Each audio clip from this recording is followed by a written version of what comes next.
Mimi leo limeeleweka langu jembe na kuchoma maandazi. Na pwani huko, makaburini huko, darasani hawaingii. Ni zoezi la uchimbaji wa msingi wa uzio wa shule ya sekondari Chuno iliyopo manispaa Mtwara Mikindani linalofanywa na wananchi kushirikiana na uongozi wa kata ya Chuno ili kudhibiti wanafunzi kuingia na kutoka shuleni kiholela. Wakizungumza na Hello Media, baadhi ya wananchi hao wamesema wanafunzi wamekuwa wakitoroka na kwenda katika maeneo yasiyofaa. Wamesema kukamilika kwa uzio huo unakwenda kuondoa changamoto hiyo na kufanya wanafunzi kuhudhuria vipindi vyote vya masomo na hatimaye kuongeza ufaulu.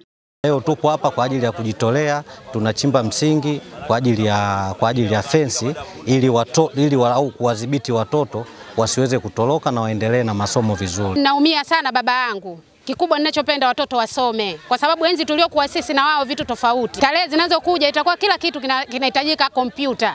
Mimi leo limeeleweka langu jembe na kuchoma maandazi. Sasa wao tarehe zinazokuja kila kitu inabidi kiandafie kompyuta. Sasa ndio ninapotaka mwanangu mimi watoto wangu mpaka wajukuu zangu wasome, na ndio kwa maana nimekuja kujitolea kujenga msingi yani uwezekane hii fensi. Wanafunzi wana changamoto nyingi. Utoro na wengi sana wanaishi sana huko wanaishi sana pwani huko, makaburini huko, darasani hawaingii. Kwa hiyo sisi tumekuja kufanya hivyo kama wazazi na viongozi wa hapa Chuno. Tunachimba msingi kwa ajili ya fensi ya kuzuia uzio wa shule. Kwa watoto wanavyosambaa majumbani na kuaga hata utendaji wa kusoma ule unakuwa mgumu. Ndipo tumeamua walimu, wananchi na wazazi sisi tukaamua tukalijenga hilo, tukakaa, tukatafakari, tukajenga huu, ndio tunaanzia kuchimba huu msingi.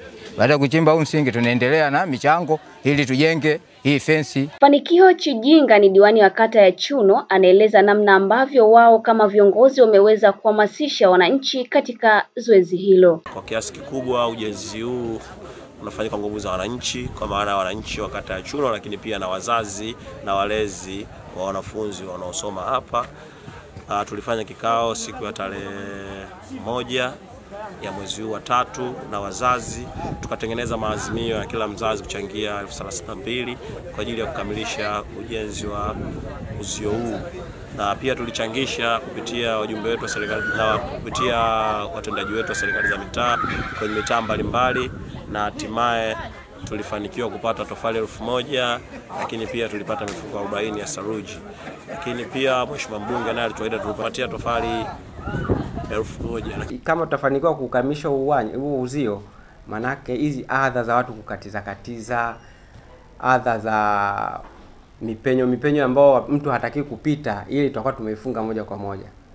Pamoja na kulinda mali za shule, kuwalinda wanafunzi, lakini vile vitatusaidia hata wanafunzi kuja shuleni kwa wakati, kwa sababu tutakuwa na mlango mmoja wa kupita. Sasa hivi mwanafunzi anaweza kupita huku, akapita kule, akapita kule. Kwa walimu wenyewe tupo wachache, wanafunzi ni wapo karibia 600 lakini tunapokuwa na sehemu moja ya kupita, maana hata hii itahamasisha watoto sasa kuwahi shuleni kuja kwa wakati, wakijua kwamba nikichelewa geti litafungwa, kama ambavyo shule nyingi ambazo zinakuwa na uzio. Mimi ni Rehema Mponda na hii ni Hello Media. Usisahau kusubscribe, kushare, kulike na kucomment ili mtu wa mwanzo kupata taarifa zetu.